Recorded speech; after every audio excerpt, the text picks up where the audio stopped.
जिंदाबाद जिंदाबाद जिंदाबाद। आजादी आंदोलन के शहीदों को लाल सलाम, लाल सलाम लाल सलाम।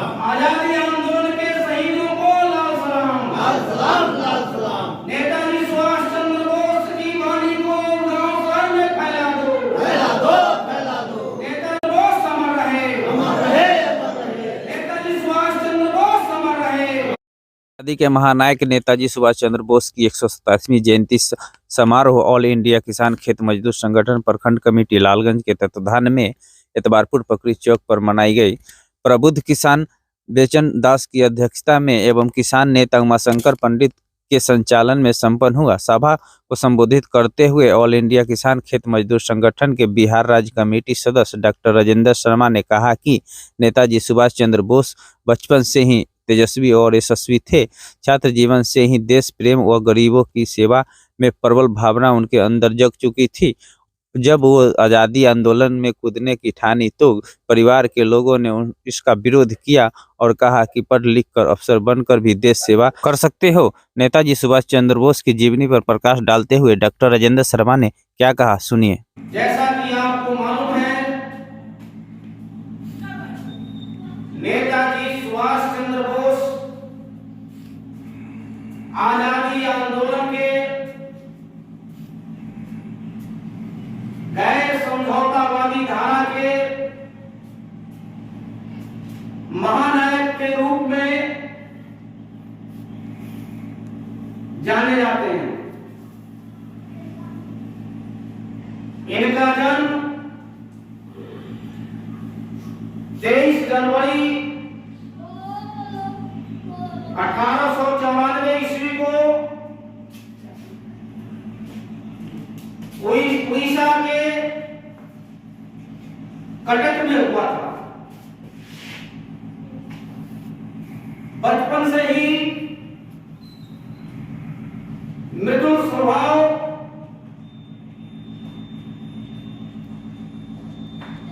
के थे और आजादी आंदोलन की गूंज नेताजी के कानों में पहुंच। छात्र जीवन में ही इन्होंने गरीबों का, बाढ़ पीड़ितों का सहायता करने के लिए अपने गार्जियन से छुपकर भी निकल जाया करते थे। नेताजी सुभाष चंद्र बोस के पिता का नाम जानकीनाथ बोस था, माता के नाम प्रभावती देवी। जानकीनाथ बोस उस जमाने में सरकारी वकील हुआ करते थे, बाद में वो निजी प्रैक्टिस करने लगे थे। नेताजी की चंचलता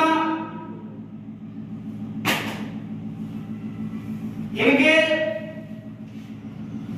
तेज को देखकर इनके माता पिता ने मन ही मन यह ठान लिया था कि हमारा बेटा बहुत बड़ा ऑफिसर बनेगा और उसे बनाने में हम अपनी महत्वपूर्ण भूमिका अदा करेंगे, और किया भी।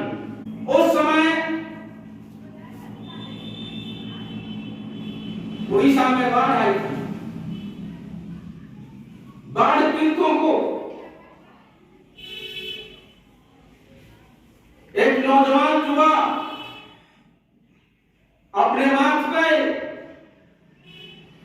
समारोह की गट्ठर लेकर पानी में चलकर उन पीड़ितों के लिए मदद किया। कुछ लोगों ने इनका उपहास किया। इन्होंने कहा कि मानवता की सेवा करना हमारा धर्म है। पीड़ितों की सेवा करना हमारा फर्ज है। हम अपने फर्ज से मुकर नहीं सकते और हम अपनी फर्ज को अदा कर रहे हैं। जब मानव समाज दुख की घड़ी में पीड़ित है,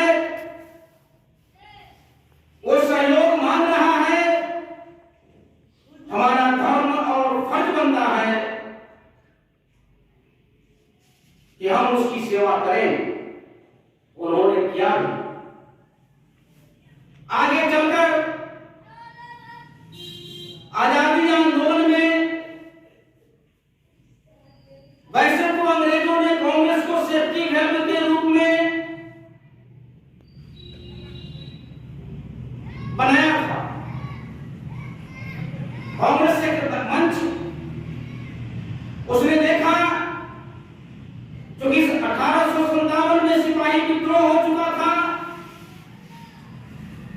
सिपाही विद्रोह में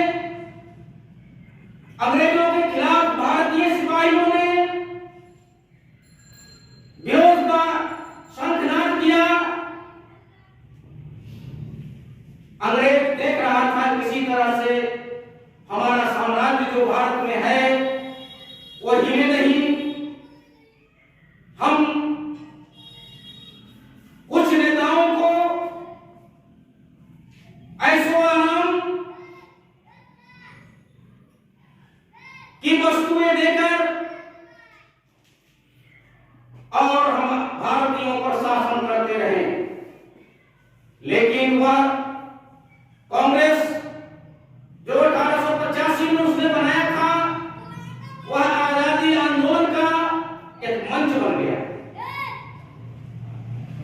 और उस मंच से आजादी आंदोलन का ज्वार निकलने लगा, जिसके सदस्य सुभाष चंद्र बोस हुए।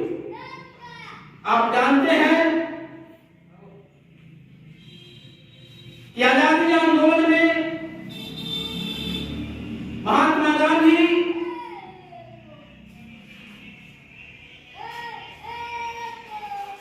का बहुत बड़ा योगदान है।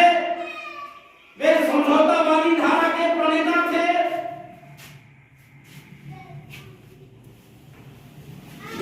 महात्मा गांधी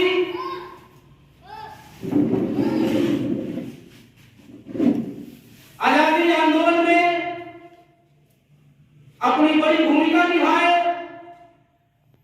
जब कांग्रेस के प्रेसिडेंट का चुनाव हुआ तो सर्वमान्य नेता के रूप में सुभाष चंद्र बोस चुने जाते, परंतु गांधी जी के विरोध के बाद भी कांग्रेस अध्यक्ष बनाए गए और बारीकी से समझौतावादी धारा के लोगों ने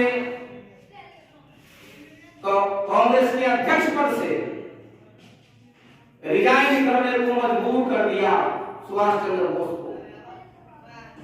ये रिजाइन करते हैं और सोचते हैं कि देश को फिरंगियों से मुक्ति दिलाना, उसे आजाद दिलाना, इस महत्वपूर्ण काम को कैसे किया है।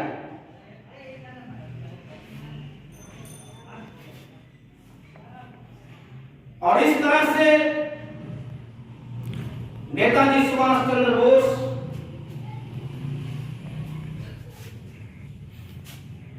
भारत से जापान जाकर वहां भारतीय बंदियों को एकजुट कर आजाद हिंद फौज नाम से एक सेना का निर्माण किया। आजाद हिंद फौज जब तैयार हो जाता है पूर्ण रूप से, तो नेताजी सुभाष चंद्र बोस पैरेड ग्राउंड में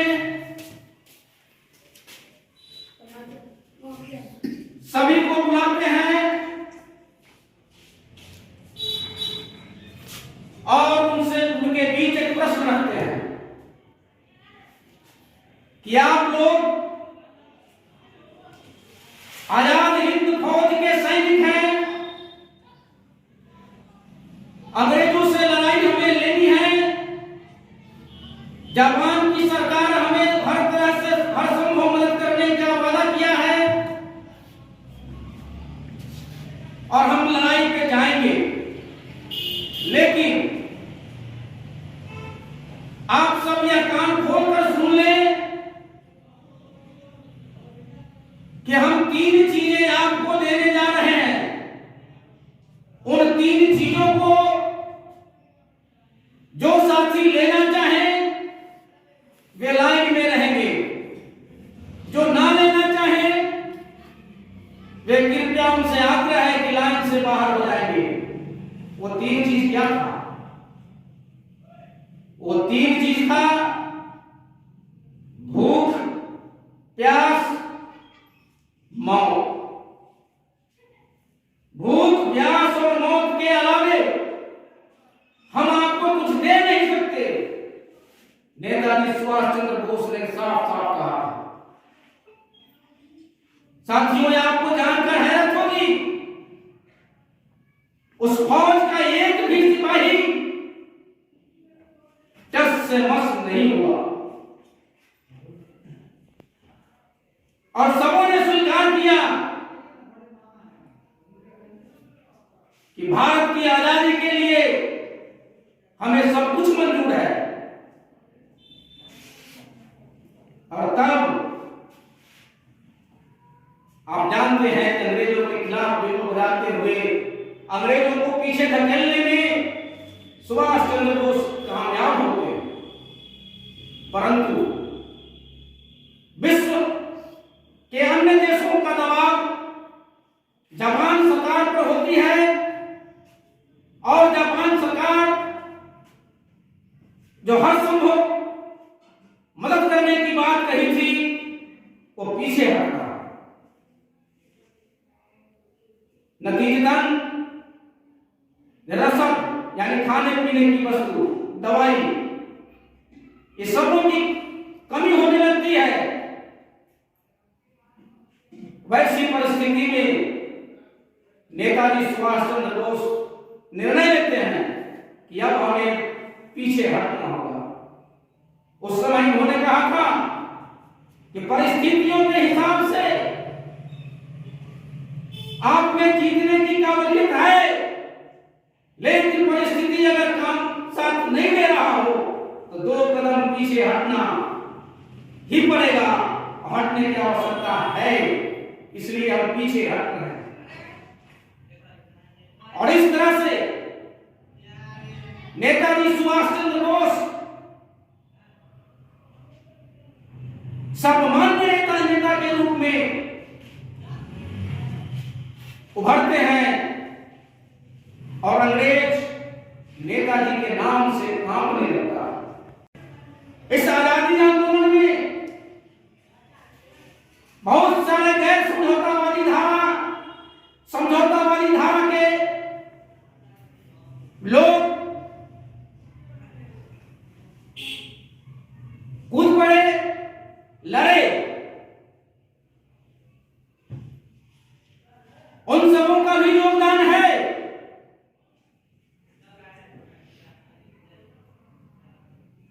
लेकिन उन सबों के योगदान में एक अहम भूमिका अदा करने वाले नेताजी सुभाष चंद्र बोस थे।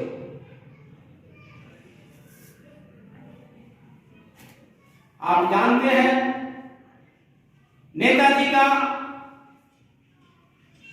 जीवन से संबंधित कुछ और बातें मैं बताना चाहता हूं कि जब नेताजी सुभाष बोस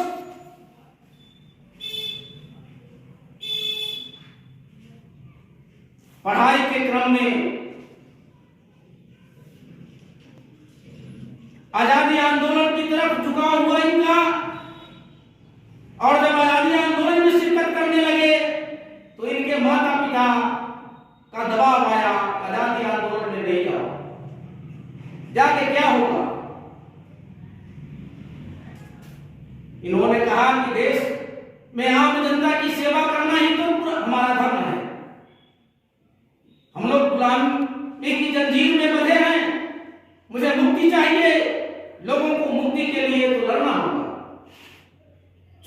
पिता वकील थे, इसलिए उन्होंने सोचा कि जब तक इस बच्चे को चैलेंज नहीं दोगे तब तक ये पढ़ेगा नहीं। नेताजी सुभाष चंद्र बोस के सामने उनके पिताजी ये प्रस्ताव रखते हैं कि तुमसे आईसीएस होगा नहीं। आईसीएस आज आईएएस होता है, आईएएस, और उस समय आईसीएस होता था। जो आईसीएस पास करता वो सीधा कलेक्टर बनता। नेताजी उस चुनौती को स्वीकार की, कहे पिताजी ऐसी बात नहीं है, मैं आईसीएस पास कर जाऊंगा, विलायत जाने से मुझे कोई दिक्कत नहीं है, परंतु मैं नौकरी नहीं करूंगा। इनके पिताजी कहते हैं कि पहले पास तो करो, तुमसे तो आईसीएस होगा ही नहीं। कि ऐसी बात नहीं है, हम पास कर जाएंगे, लेकिन एक हमारी शर्त है, हम नौकरी नहीं करेंगे। इनके पिताजी कैम्ब्रिज विश्वविद्यालय में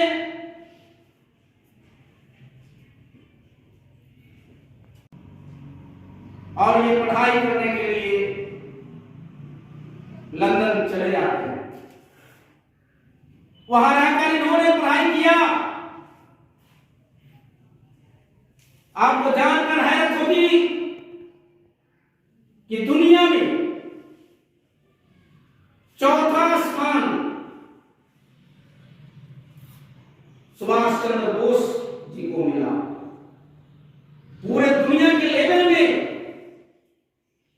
चौथा स्थान लाने वाला शख्स सुभाष चंद्र बोस थे।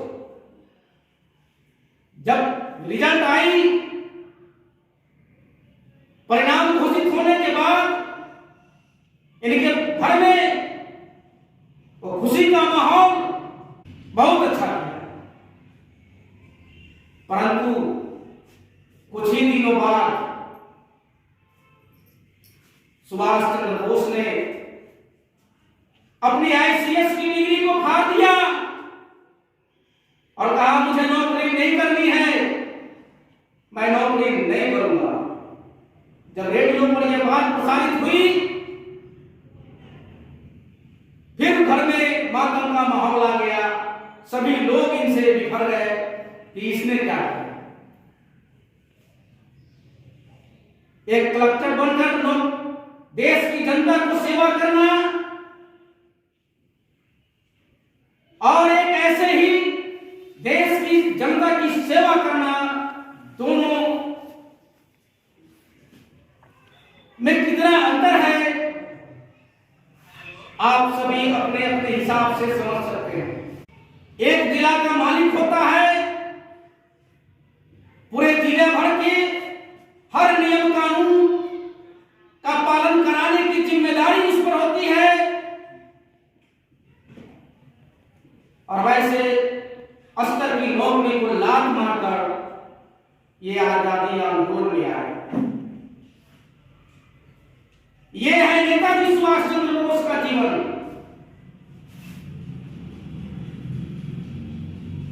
वहां से लौटने के लिए अब यहां से इनके पिताजी पैसा खर्चा बंद कर दिए।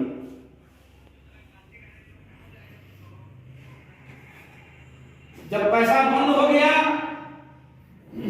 तब इनके दोस्तों ने कहा कि देखो तुम रहो भी और सारा खर्चा हम लोग मेंटेन करेंगे। और किया भी। इन्होंने 2-3 महीने के बाद कहा कि देखो ऐसे काम नहीं चलेगा, मुझे भारत जाना होगा और तुम सभी मिलकर भारत जाने का जो किराया होता है ये इंतजाम कर दो, हम भारत चले जाएंगे। सबने इंतजाम किया और वे भारत वापस आ गए। घर में कोई बोलने के लिए तैयार नहीं। एक होता है कि जब गार्जियन की बात, घर वालों की बात बच्चा नहीं मानता तो सब लोग बिफर जाते हैं। यही फर्स्ट इनके साथ हुआ, फिर भी घबराए नहीं। उन परिस्थितियों से डटकर जूझते रहे और भारत में आकर गरीबों की सेवा करने लगे। इन्होंने कहा था, तुम मुझे खून दो, मैं तुम्हें आजादी दूंगा। इनकलाब जिंदाबाद का नारा भी सुभाष चंद्र बोस ने दिया था। तुम मुझे खून दो, मैं तुम्हें आजादी दूंगा। इस नारे को देकर सुभाष चंद्र बोस अपने अदम्य साहस के साथ भारतीय आजादी आंदोलन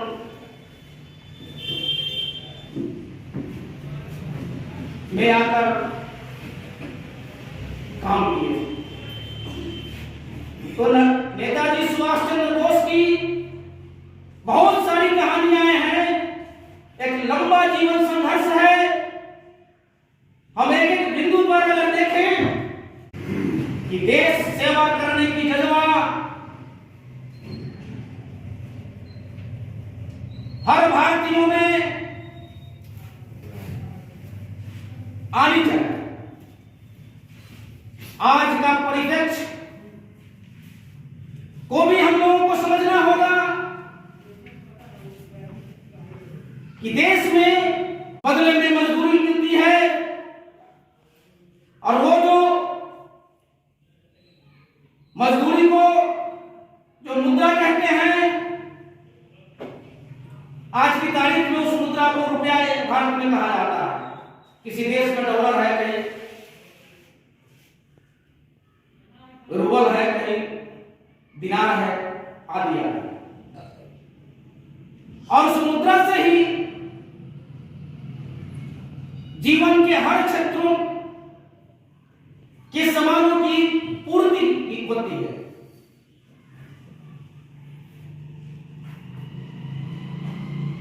तो इसके लिए देश के अंदर, दुनिया के अंदर दो धाराएं चल रही हैं। एक धारा है पूंजीवादी, दूसरा समाजवादी। पूंजीवादी धारा में अमीरों का विकास होता है,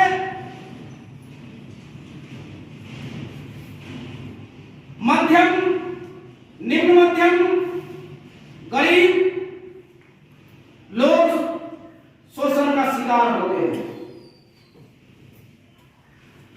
समाजवादी धारा में सबों का समान रूप से विकास होता है। इस बात को हमें समझना होगा।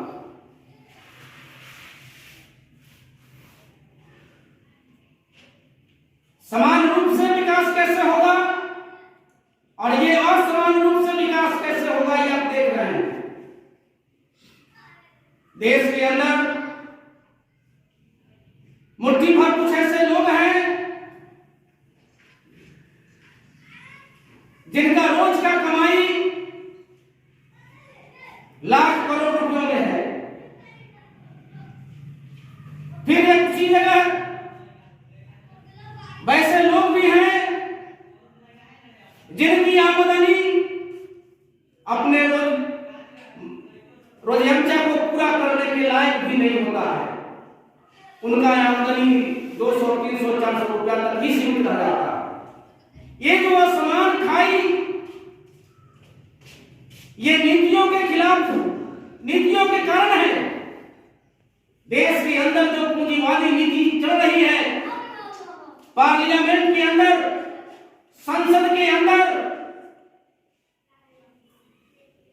जो कानून बन रहे हैं, उन कानूनों का प्रतिफल है आम लोग इसे समझने की कम कोशिश करते हैं, कम प्रयास करते हैं। आम लोगों को पूंजीपति वर्ग के लोग, इनके द्वारा चलाए गए अखबार, टीवी के द्वारा किए गए प्रचार तंत्र के माध्यम से लोगों के मन में भावनात्मक जागृति, भावनात्मक भाव उत्पन्न करने की कोशिश करते हैं, ताकि रोजी रोजगार, शिक्षा, स्वास्थ्य, दवाई का डिमांड जनता ना कर सके। जनता भ्रम में घूमता रहे, भाव के आधार पर अपनी हृदय वृत्ति को जागृत करता रहे और भावनात्मक रूप से सरकार के द्वारा लाए गए नियमों की अनदेखी करता है और अपने जीवन को संचालित करता है। यह है पूंजीवादी नीतियों का परिणाम। नीति में एक गरीब का बच्चा, एक स्वीपर का बच्चा और एक राष्ट्रपति का बच्चा एक ही विद्यालय में पढ़ेगा, एक ही बेंच पर बैठेगा, एक ही चटाई पर बैठेगा। पूंजीवादी व्यवस्था में स्कूलें दो तरह की होती हैं, एक प्राइवेट और एक सरकारी। सरकारी विद्यालयों में साक्षर बनाने की योजना सरकार की है, प्राइवेट विद्यालयों में शिक्षित बनाने की योजना है। आप बखूबी देखते हैं, जो शिक्षक, जो प्रोफेसर सरकारी कॉलेज स्कूल में हैं, वे भी अपने बच्चे को उस स्कूल कॉलेज में नहीं पढ़ाकर प्राइवेट स्कूल में दाखिला दिलवाते हैं। लेकिन गरीब, मजदूर, किसान, निरीह लोगों का बच्चा संसाधन के अभाव में, पैसे के अभाव में उसी सरकारी स्कूल में पढ़ने को मजबूर है। क्या होगा? आप जरा चिंतन करिए कि इस विद्यालय में पढ़ने वाला विद्यार्थी ऑफिस का बाबू होगा, बीडीओ, सीओ, कलेक्टर होगा, या प्राइवेट स्कूल में पढ़ने वाला बच्चा में से ये बीडीओ, सीओ, कलेक्टर बाबू बनेगा।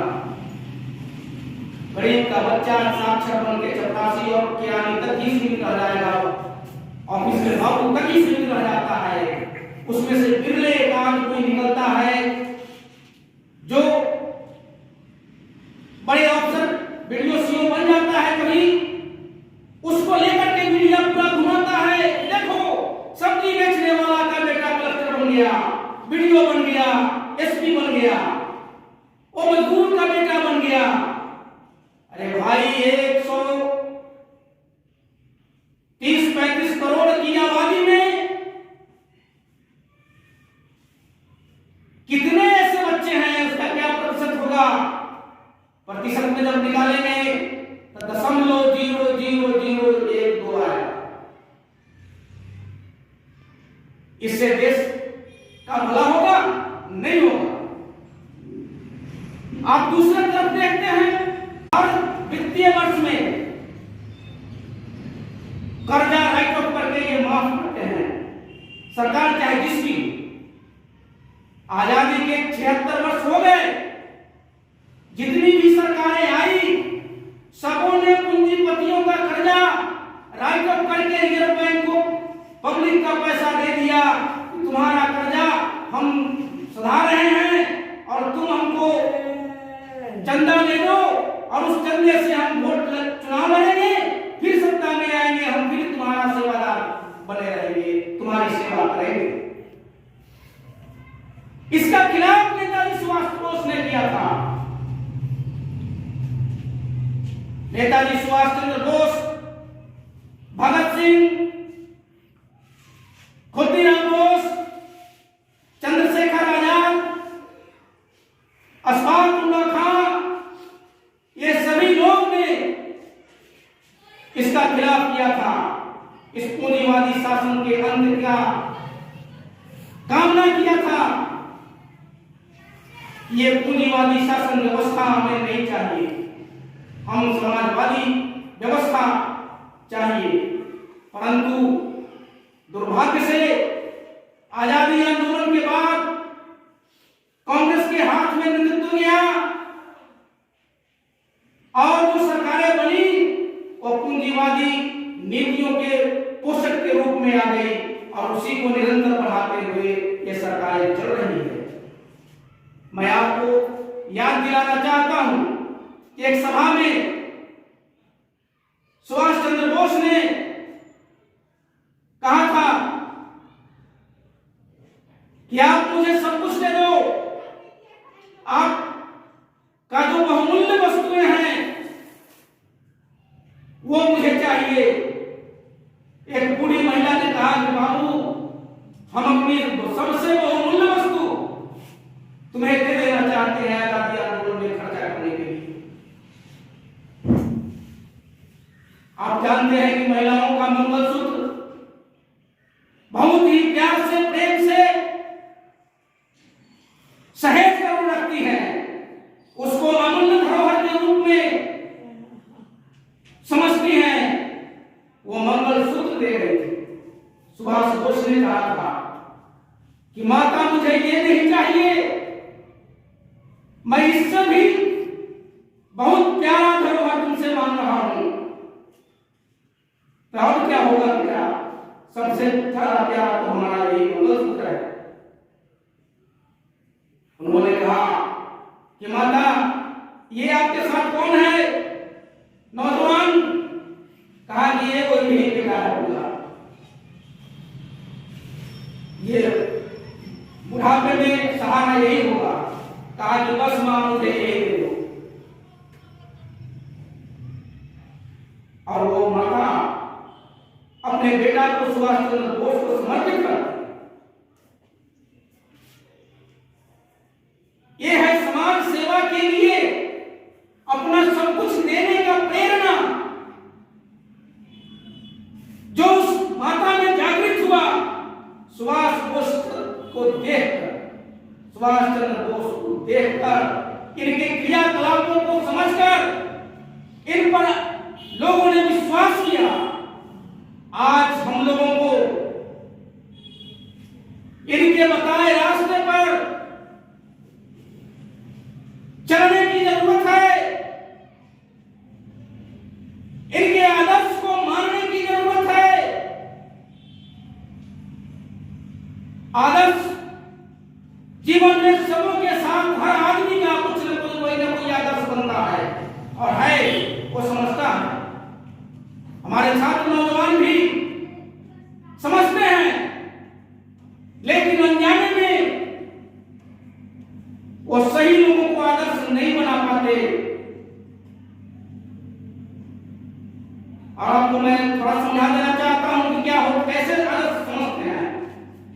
सोचता है, देखता है, देश में समाज में देख रहा है, तो कोई अमिताभ बच्चन के जैसा है केस कटिंग करवाता है, कोई शाहरुख खान के जैसा करवाता है, कोई कपिल देव के जैसा पहनावा पहनता है, कोई गवास्कर का पहनावा पहनता है। यानी जो खेल हस्तियों में है, फिल्म हस्तियों में है, या और राजनीति के क्षेत्र में ही दूसरे लोगों को देखकर वो नकल करने की कोशिश करता है। मतलब वो है अपने को, अपना आदर्श उसे मान रहा है, तो वो आदर्श समझता है। लेकिन महान विभूतियों को आदर्श बनाना कम लोग करते हैं, क्योंकि इनका जीवन सरल, सादगी भरा होता है। और जो भी महान बने हैं वो अपने जीवन में प्रताड़ना, विरोध सभी कुछ झेला है। जो व्यक्ति विरोध नहीं सहे, प्रताड़ित नहीं हो, लाठी नहीं खाए, जेल नहीं जाए,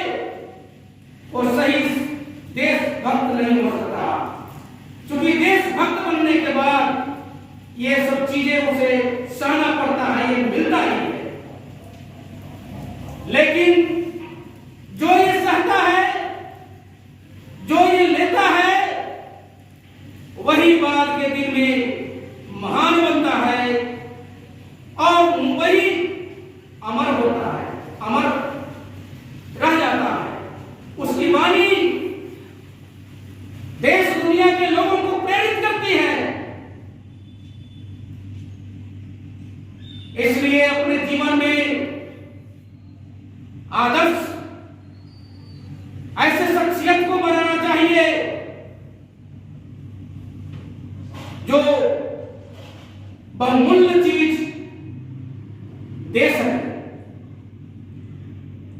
लोग कहते हैं